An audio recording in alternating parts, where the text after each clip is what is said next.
Hi, my name is Jesus, and I'd like to tell you a little bit about our upcoming TradeStation Masterclass.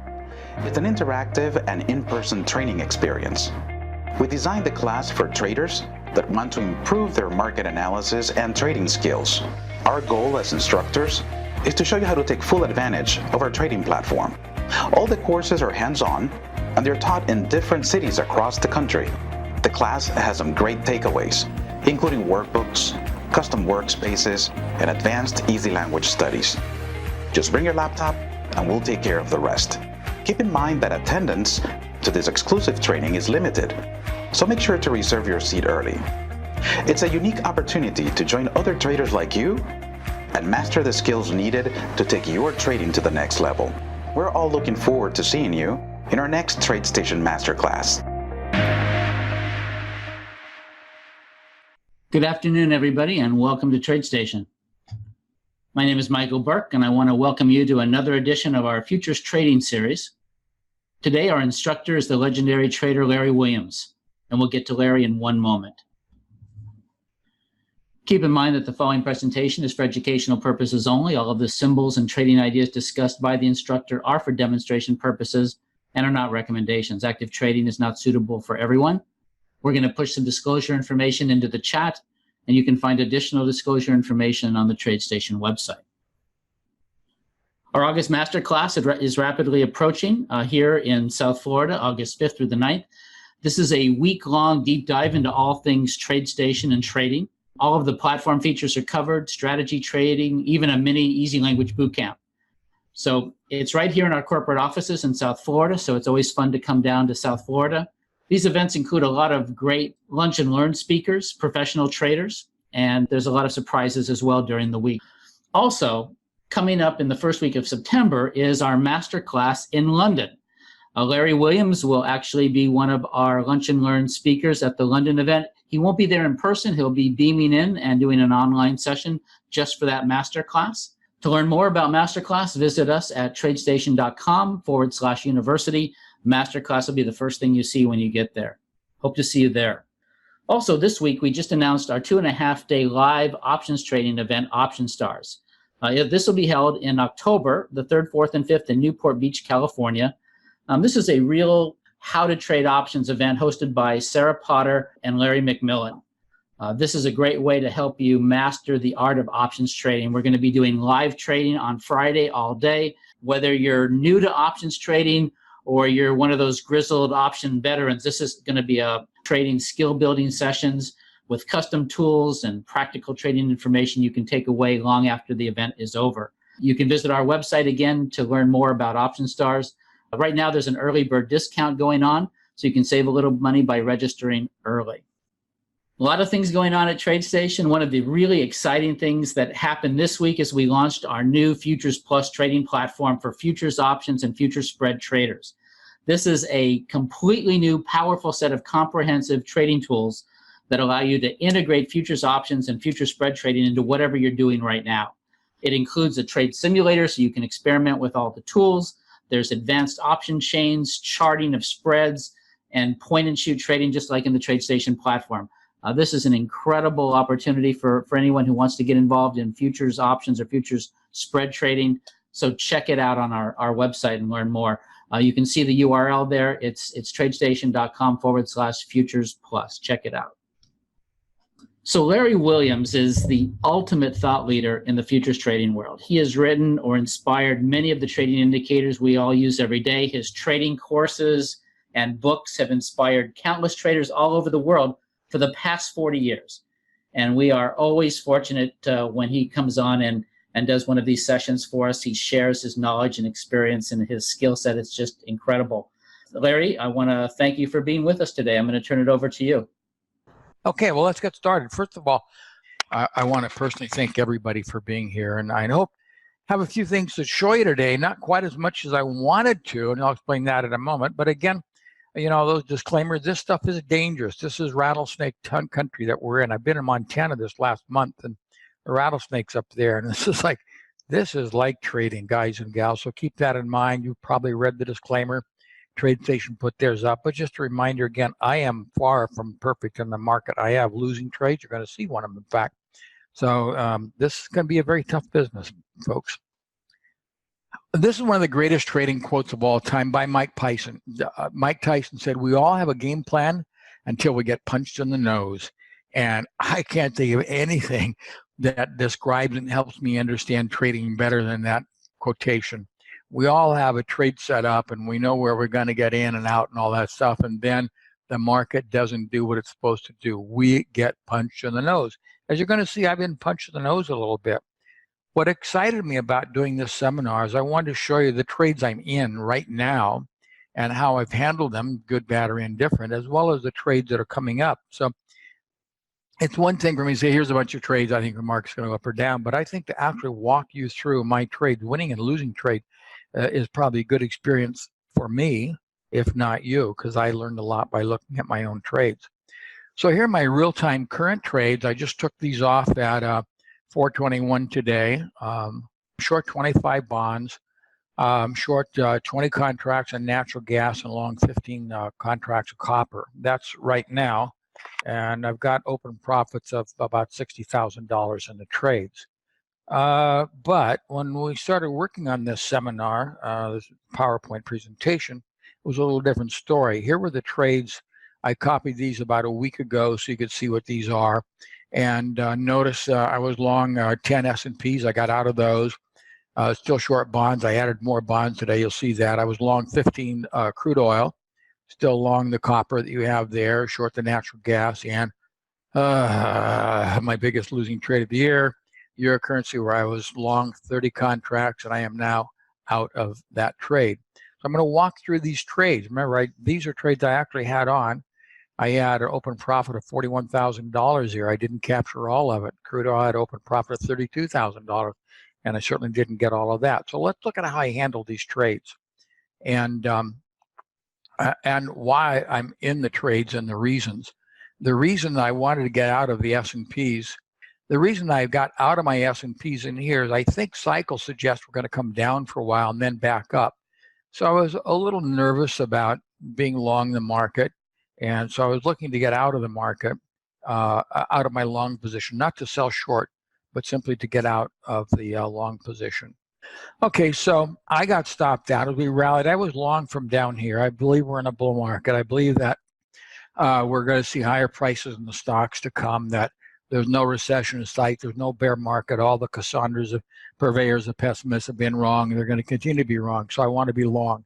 I was long, but as we rallied to new highs, I had targets up here, and you saw my little cycle forecast that we could come down about now. So based on that, I tightened my stops up, and I was stopped out. Probably should have been stopped out up here, but I was stopped out there, and I was out of the trade. My rationale for the stop out, once we broke the new highs, pulled back, my stop was here.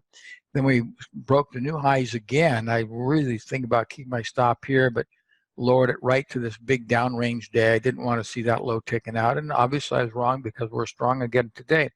And I'll get to that because I have a trade coming up in the S&Ps for you. So here was my dream trade in the bonds. You saw I've got a pretty good open profit in the bonds. I don't know what it is now, $25,000, something like that. And I went short bonds up in here and again over here as we broke. And again today I went short bonds. You'll see why. But one of the reasons why is the overall cycle is to the downside until about the end of this month. So I started playing the bonds on the short side someplace in this area, and I've had to move against me for a while, but I reshorted again, as you can see from, let's see if we can go back easily. We can't. The open profit in the trade is a pretty decent profit. But how do you handle the trade? This is really, it's all about how you can handle this trade. So here's where we are and what my actual position is in over here. I sold, this was, we had the big break and my stop is right up here. The market broke down. I placed a stop above this bar high and I have a target down here. If I get out at that target, it's about a $70,000 profit. If I get stopped out, I'm going to make about $10,000. So I'll make some money on the trade. I hope I'll go to a target, but of course the market's like getting punched in the face. Don't always do what you want to do. Reasons for the trade, in addition to the cycle forecast, I do a lot of work with intermarket relationships. And there certainly seems to be a relationship between the dollar index and what happens in our bond market. and that intermarket forecast suggests a peak back in this area, and we should roll over, coming down to the downside, maybe even to August. So the reasons for the trade were cycles, intermarket forecasts, and we can also look at commitment to trader report. In the commitment to trader report, the small speculators were very bullish, and the commercials were very, very bearish in the market. So I did a cycle update to see where we are now. This is through yesterday or a day or two ago. We're getting in the area of a low, so I have to be careful of my position in the market because there is a rally coming in this market, and I may not go to my target. And this is my trading problem, is I leave money on the table. And I don't know if anybody else has done that, but I can have a good habit of doing that. I can ride a trade for a long time, but often you don't get the ride. The markets have a shorter term move than my anticipation. And that's my problem. So here we are today. I went short bonds at Thursday's low as we broke it today. And I went short, actually waited for the market to come back a little bit and sold. You can see the arrow where I sold another 5 bonds. So now my stop is going to be lowered to today's low. And I'm going to have my targets down into this area.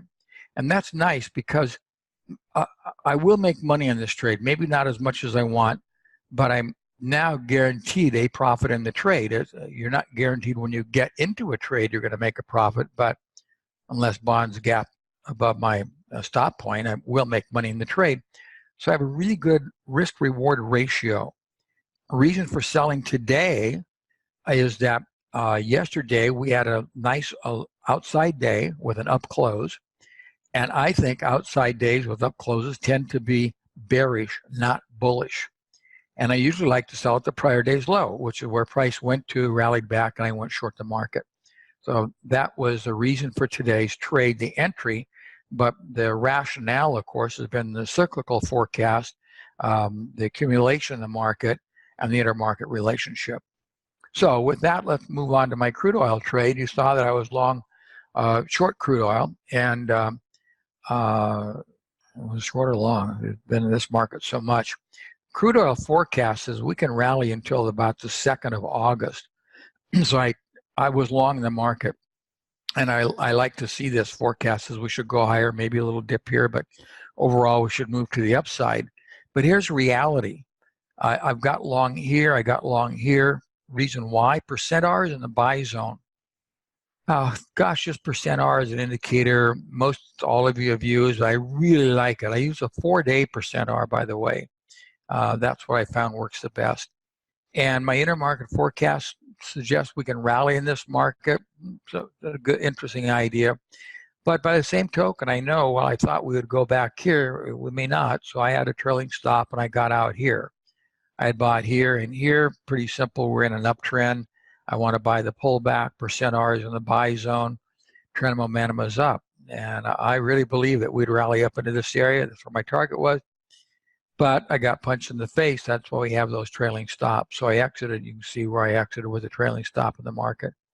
I think we still may have a rally in here, but I have to have a buy signal. My whole trading plan is I wait for conditions to be there. I don't think charts move the markets. I think conditions do. Then I go to the technical stuff to get a buy or sell in the marketplace. Copper is an interesting trade. I really didn't think it'd be a great big trade in the market. I probably should have got out of Friday when we had this huge up move in the market. As you can see, my target is up here. If it gets to my target, it's $78,000 profit. My trailing stop is up to the point now I can get out with a $625 profit. So obviously I'm long from back in this area.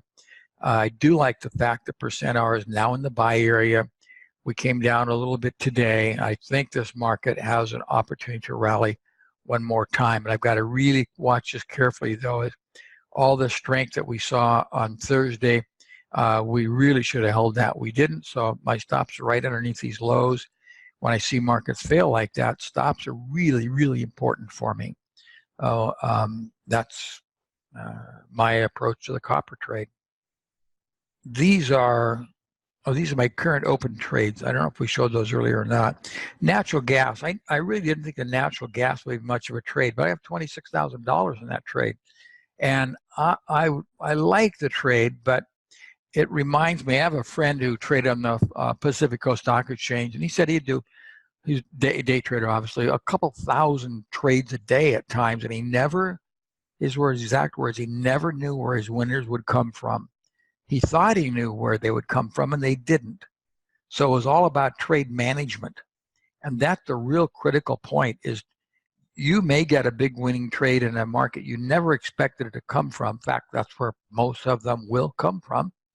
So it's about managing the ones that you think are going to be big trades that aren't big trades. So this idea, you never know where your profits come from, I think is just really an important concept to think about when we're doing our trades. So here's the natural gas trade that I have now. I'm tempted to short this market again because I see percent R is close to the oversold zone. I sold it up here. Reason why? Percent R does not make a higher high, the divergence, while prices making a higher high. And you guys and gals, I really like inside days with up closes to be a seller. Here's an inside day up close. I'm curious. I'd like to sell that day's low. I've got some in here. So notice even on my chart, I have these bars painted. So the inside days are gold, the outside bars are blue, and the reversal days are red if it's a bullish reversal or green for a bullish reversal. So that's not candlesticks, but I like to be able to say, oh yeah, outside bar calls my attention. Outside bar up close. I've talked about those being bearish. So you can do that on your charts pretty easily, but that's something that you may want to think about doing. I'm going to see if I can see if I thought I'd look to see if we have any questions that have come in. If so, I'll try to handle some that have. Okay, here's the euro currency. I've got a big loss in this trade. I initially got long in here. I rolled over up here. So when you saw that $35,000 loss that I had, which is a real loss, well, it's not quite as bad as it looks because I was initially long in here and back here, and I rolled here. So I've given back all the profit I had in the trade, and I was stopped out of everything. So I'm out of that trade. And it's kind of like, I used to do this. I used to ride rodeo in Montana. This is my euro currency trade. This is a photograph a guy just sent me from Stanford, Montana. Look, where's the rider? The rider got bucked off the horse so much, we don't even see the rider. And I go, oh yeah, that's Larry Williams in the euro currency trade. He got way bucked off, and I haven't come down yet. Another reason why belief systems can really kill you in this business. I really believed that was going to be a great trade, and I kept the belief system going when I should have probably been stopped out over here. You just can't believe too much in what you're doing because A, we can be wrong, and B, I think this is a very truism. One of my students who I respect so much wrote the other day, and he said, you know, Larry, I noticed this is a business of streaks. That I'm just going through a great winning streak now, knocking it out of the park, trade after trade after trade. And a while ago, I was on a losing streak. And I know looking at my own trading career, it's full of streaks. And here's the interesting question. The question is the streak because of the strategy we're using or because of the trader? Is it us or is it the strategy? I actually think it's a little bit of each, but mostly the trader because it takes so much focus, so much concentration to do this. And it's so easy to be distracted, not only from our day-to-day routine in the marketplace, but just to be distracted from the market, which is one reason why, again, you can see I've got the paint bars on my chart. So I know, oh, outside day down close. Reversal day, another reversal day, outside day down close, inside bars. So it helps if we can visually see this stuff a lot quicker is my point. So you don't get bucked off. I hope that doesn't happen to any of you, but it's part of the business. And while the $30,000 loss that I took, that's a lot of money. in terms of the account size that I'm trading, it wasn't very much. So I did a television show here in Chicago today where I'm doing this from. They wanted to know where I place my stops under what market point. And I said, no, it's not about the market.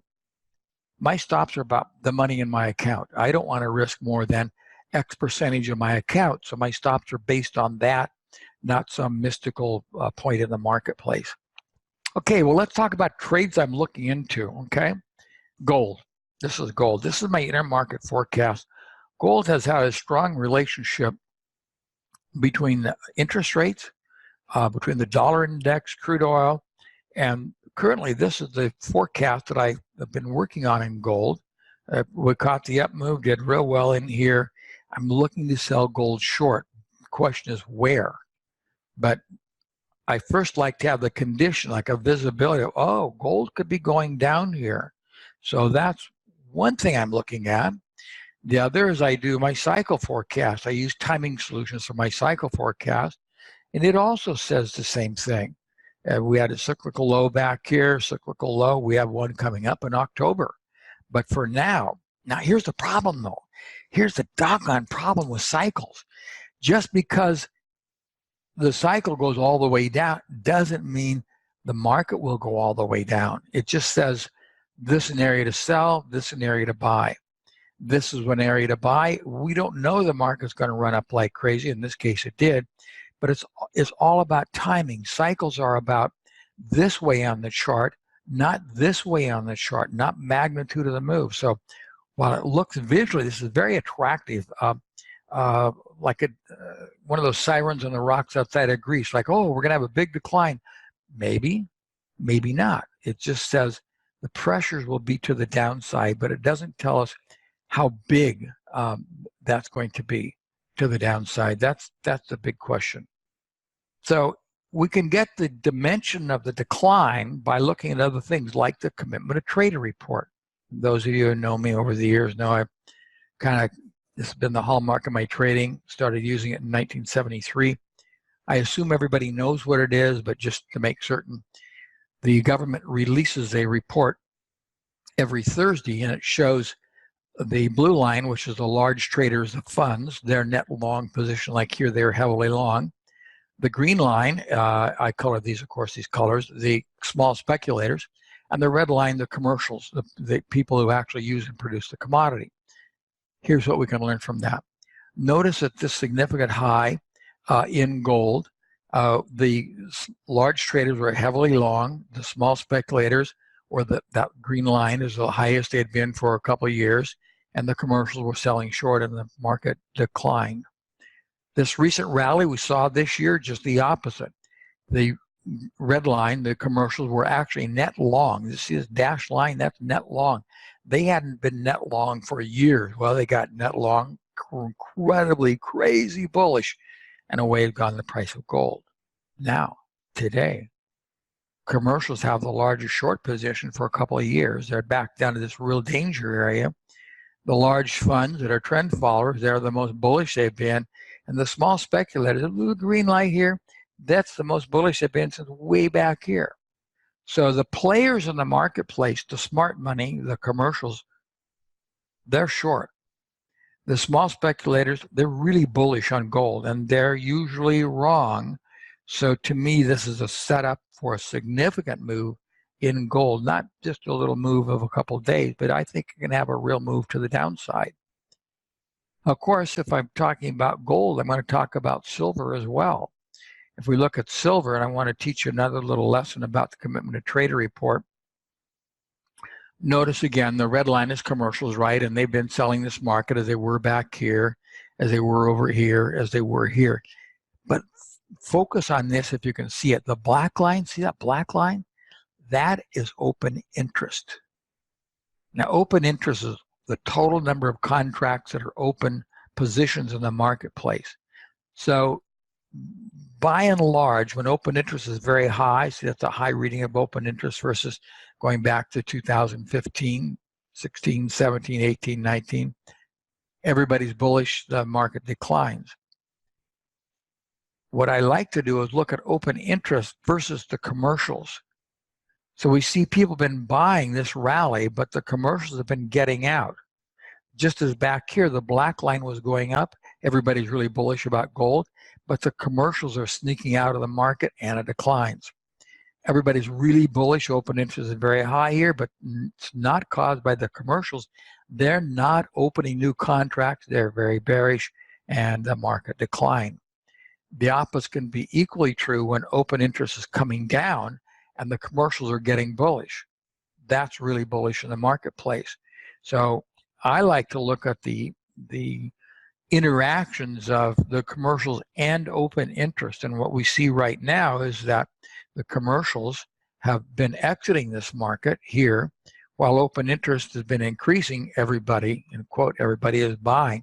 I think that sets up gold and silver for a sell. Which will I sell? Whichever has been the weakest in the recent rally. So I'm looking at both those markets. I did look just before the webinar began about gold. It's getting really close to a selling opportunity here. I'm not in it yet, but that's one I think you guys and gals should put on the front burner of your trading stove. Another market that has a commitment to trader set up is corn. We're going corn way back to 2013 here.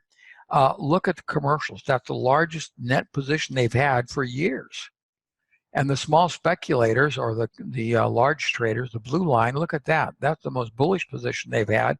And typically, those bullish positions have occurred at wonderful selling opportunities in the market. In other words, corn is set up to go down. Now, it may or may not go down. That's the art of trading, but I certainly have a wonderful setup here based on the past history. We're looking at a weekly chart now. This goes back years, not a daily chart, right? So it goes back years to see this setup in the marketplace. And I think this is one we want to pay a lot of attention to. We had a big run up. It's gone sideways back and forth in here. The fact that we see a lot of commercial selling, and particularly the green line, the small speculators are crazy bullish on this market. That suggests to me that we may have a setup here for a selling opportunity in the market. I'm not short yet. But it's certainly another one of those markets that's on my front burner. I also do a valuation model. I think you can compare markets to what really is the underlying value. I think that you can compare the price of corn to the price of gold. Gold's a storehouse of value. And when corn is overvalued relative to gold, we usually decline. And we recently became overvalued. Look at these overvalued points. So this is more of an economic model of gold. Or you can use, as I'm doing in this case, the dollar index, which has been a really good measure of overvaluation. And we are in an overvalued zone, and typically this is a zone. It doesn't mean I'm going to run out and buy or sell today. It's just it's a zone. That's all that it is. This corn was undervalued down here relative to the dollar index, and those have been really great areas to be a buyer. So it's a zone, it's an area. It doesn't say buy today or this week. Again, we're using a weekly chart. But it's an alert like, oh, corn's overvalued up here. And we have the commercials in a, back to our last chart. We have the commercials heavily short the market. So that to me is a setup market, and I better pay attention to this market as a trading opportunity. So let's look at our cycles. What do cycles say? Well, this is pretty interesting. About every 8 or 9 months, we've seen some pretty good buying opportunities in corn. We saw it again here, a big up move. But the cycle now is drifting to the downside. We're in this part of the cycle forecast, which is just lower. So the cyclical pressures, if you believe in cycles, and I do, would suggest also that we can go lower here. Another market that intrigues me is the cattle market. The soybean meal is what cattle are fed. So there's a great relationship between soybean meal and cattle prices. You can see cattle comes down, and that's a lead time because the cost of soybean meal is something that it works. We can extend the price of soybean meal into the future to make our forecast for cattle, which suggests we're going to bounce around here for a while. So I do like these intermarket forecasts. I also will use interest rates to forecast and get a sense of what's going on in the marketplace. But I'm intrigued a bit by cattle Crude oil's also been a good forecast for cattle prices. You can see it suggests we should move higher up in the middle of August. Usually cattle prices rally in August, so this is a market that's been intriguing. We've been bullish down in this area based on that intermarket forecast. So what I really mean here is that there's a relationship between bond prices and stock prices, between the dollar index and the bond market. And these intermarket relationships can really help us a lot to forecast, because what I've wanted all these years is a view of the future. It doesn't have to be a perfect view, but a bias. What direction should we be going in? Because then I can work that bias. So when we saw this in cattle, the crude oil forecast up, we've been able to buy these dips in the marketplace. So that's the tool that's really helpful to give me some visibility of the future. By the way, if you like what you've seen, we're not over yet. I do show charts like this on my Larry TV. It's my weekly market commentary. It's $30 a month. So if you're interested in seeing stuff like this every weekend, you can go to ireallytrade.com and sign up for Larry TV. The Canadian dollar is a market that's intriguing me. Again, I've done my studies in the market using the commitment trader report, and notice when the blue line, that's the large traders, start to get bullish in this market, we come down. They're getting bullish here, we come down. They're getting bullish here, we come down. We're going all the way back to 2012 now, especially when the large traders, that's the blue line, crosses these large commercial interest, that's the red line. That's where these hash marks are made on the market. Look for sell, look for sell, look for sell a little early, look for sell, not bad. And this is where we are now. Here's the last crossing. We just had a crossing where the large traders now have more long positions than the red traders. See the crossing? And if we look at our valuation model, we're overvalued in this market. So I have a combination of ingredients here saying, oh, we're overvalued. And the forces that drive the market, the funds, the commercials, and especially the green guys, the little traders, they're really bullish. They were the most bullish they had been for, 15, 20 years on this first start of the rally. So we know the small traders who are usually wrong. See how bullish they were here, how bullish they were here, how bullish they were here. And they weren't bullish. They were very bearish down here. We really have right where we want them. But the large traders above the commercial position has set up some really wonderful sell zones. So here's another market that I'm looking for to take a short position in. Overvalued, and the commercials are selling the market, getting out of the marketplace. So let's go look at our cycles. What do cycles say? Well, pretty much the same thing. It should be a cyclical low coming into September. Again, remember the size of this move doesn't tell us anything about the market. It might be a big move or a little move. But the cycle's getting old in here. We should really start to see some selling pressures come in. So again, another market I hope you can see. I could be dead wrong on these markets, by the way, but there's strategy, there's thought behind it, there's reasons to it. It's not just like, oh, this looks like it'll go up or down because there's a moving average across the moving average. No, I'm looking at the conditions that cause these things to happen. That gives me more confidence in my trades as well. The Canadian economy is highly influenced by the price of crude oil. So there's the crude oil projection, which says, oh, we might go up a little bit higher than the cycle suggests. Now, this has been a pretty good forecaster of crude oil. So given that, I'm a little cautious to just step right in and sell it. I'd like to see the market break, have a kind of a weak rally back, and then sell short. But I do see crude oil suggest we will start to decline in this market as well. So there's the setup for the crude oil market. At potential entry points, well, we've got a trend line coming down here, which was violated from when this chart was made. So it looks like the down move has begun. I'd like to see a little false rally back here. You chartists would probably call that a head and shoulders, or you got some name for it. And then look to sell short as I have a short-term high lower than the prior short-term high. That could be an entry for me in the marketplace. So I'm going to talk about some breakthrough in stock forecasting. I'm going to show you the techniques and tools that I use. stock market, especially the S&P E-mini, my gosh, it's so erratic. It's really hard to predict it. But I found you can use the advanced decline line, and the cycles in the advanced decline line, that's the net difference each day between advancing stocks and declining stocks. The cycles are less erratic and much more manageable there than using the stock index. And since the advanced decline line supports the market, we get some really good cycles with that. Also, the cycles of the emotions can best be seen in the VIX index, and you're going to see some forecasts for that. And of course, the intermarket relationships and short-term cycles in the S&P, the very short-term ones have been the most reliable. So there's some points that I use in trying to figure these markets out.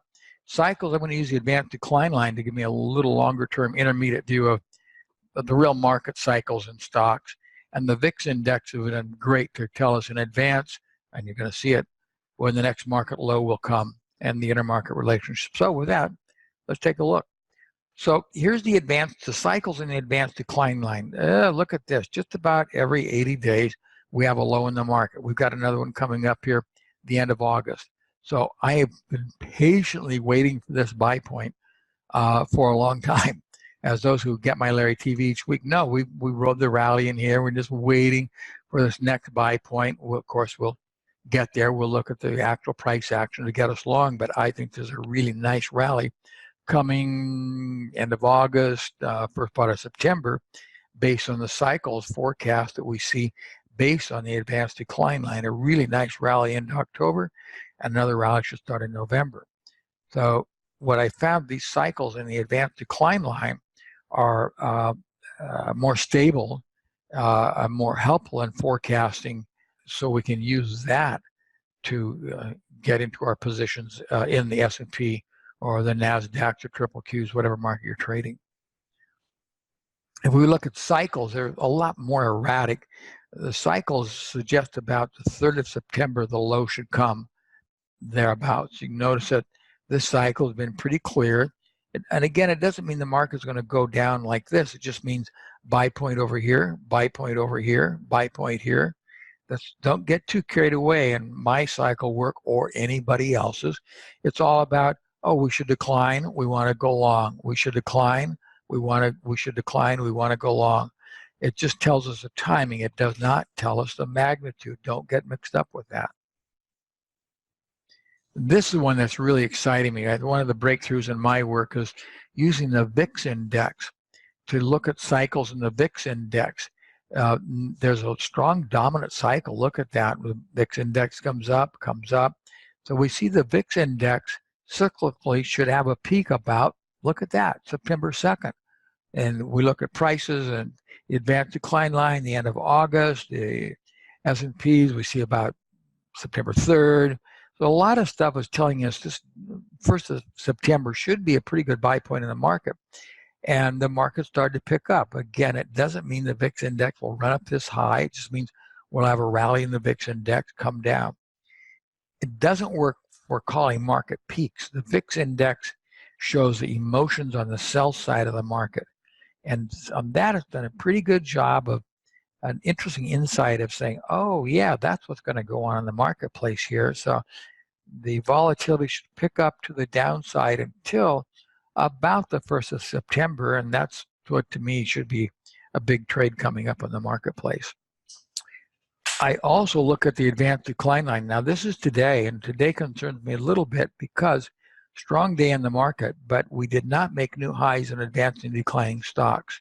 Well, we didn't in price either, but it's close. So I want to watch just the very short term. I pay a lot of attention to the advanced decline line. It's very helpful. It should make new highs when the market makes new highs.